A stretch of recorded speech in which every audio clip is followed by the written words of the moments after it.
ಮುಖ್ಯಮಂತ್ರಿ ಸಿದ್ದರಾಮಯ್ಯ ಅಧ್ಯಕ್ಷತೆಯಲ್ಲಿಂದು ವಿಧಾನಸೌಧದ ಸಮ್ಮೇಳನ ಸಭಾಂಗಣದಲ್ಲಿ 2025-26ನೇ ಸಾಲಿನ ಪರಿಶಿಷ್ಟ ಜಾತಿ ಮತ್ತು ಪರಿಶಿಷ್ಟ ಪಂಗಡಗಳ ಜಾಗೃತ ಹಾಗೂ ಉಸ್ತುವಾರಿ ಸಮಿತಿ ಸಭೆ ನಡೆಯಿತು.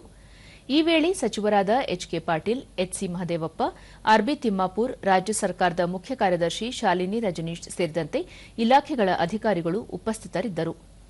ಈ ಸಂದರ್ಭದಲ್ಲಿ ಮುಖ್ಯಮಂತ್ರಿ ಸಿದ್ದರಾಮಯ್ಯ ಪರಿಶಿಷ್ಟ ಸಮುದಾಯದ ಮೇಲಿನ ದೌರ್ಜನ್ಯ ಪ್ರಕರಣಗಳಲ್ಲಿ 60 ದಿನಗಳೊಳಗಾಗಿ ಆರೋಪ ಪಟ್ಟಿಯನ್ನು ನ್ಯಾಯಾಲಯಕ್ಕೆ ಸಲ್ಲಿಸುವಂತೆ ಸೂಚನೆ ನೀಡಿದ್ದು, ಕಳೆದ 6 ತಿಂಗಳಲ್ಲಿ ಶೇಕಡ 84ರಷ್ಟು ಮಾತ್ರ ಪ್ರಕರಣಗಳಲ್ಲಿ ಆರೋಪ ಪಟ್ಟಿ ಸಲ್ಲಿಸಲಾಗಿದೆ. ಈ ಪ್ರಮಾಣ ಶೇಕಡ 100ಕ್ಕೆ ತಲುಪಬೇಕು ಎಂದರು. ರಾಜ್ಯದಲ್ಲಿ ದೌರ್ಜನ್ಯ ಪ್ರಕರಣಗಳ ತ್ವರಿತ ವಿಚಾರಣೆಗಾಗಿ 11 ವಿಶೇಷ ನ್ಯಾಯಾಲಯಗಳನ್ನು ಸ್ಥಾಪಿಸಲಾಗಿದೆ. ಪ್ರಕರಣಗಳ ಸರಿಯಾದ ವಿಚಾರಣೆ ನಡೆಸಿ ನ್ಯಾಯ ಒದಗಿಸಲು ಕ್ರಮ ಕೈಗೊಳ್ಳಬೇಕು. ಪ್ರಸ್ತುತ ಶಿಕ್ಷೆಯ ಪ್ರಮಾಣ ಶೇಕಡ 10ರಷ್ಟಿದ್ದು, ಇದು ಮತ್ತಷ್ಟು ಹೆಚ್ಚಾಗಬೇಕು. ಆರೋಪಿಗಳೊಂದಿಗೆ ಪೊಲೀಸರು ಶಾಮೀಲಾಗಿರುವುದು ಕಂಡುಬಂದರೆ ಅಂತಹವರ ವಿರುದ್ಧ ಕಠಿಣ ಕ್ರಮ ಕೈಗೊಳ್ಳಲಾಗುವುದು ಎಂದು ತಿಳಿಸಿದರು.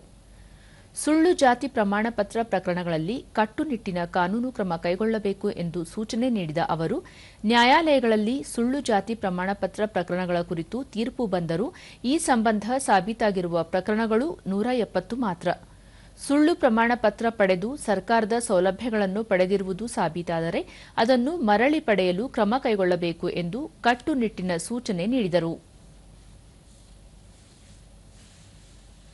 ರಾಜ್ಯದಲ್ಲಿ 33 ಡಿಸಿಆರ್ಇ ಪೊಲೀಸ್ ಠಾಣೆಗಳನ್ನು ತೆರೆಯಲಾಗಿದ್ದು, ಸಿಬ್ಬಂದಿ ಕೊರತೆ ಇದ್ದರೆ ತಕ್ಷಣ ಭರ್ತಿಗೆ ಕ್ರಮ ಕೈಗೊಳ್ಳಬೇಕು. ಈ ಸಂಬಂಧ ಸರ್ಕಾರಕ್ಕೆ ಪ್ರಸ್ತಾವನೆ ಸಲ್ಲಿಸಬೇಕು.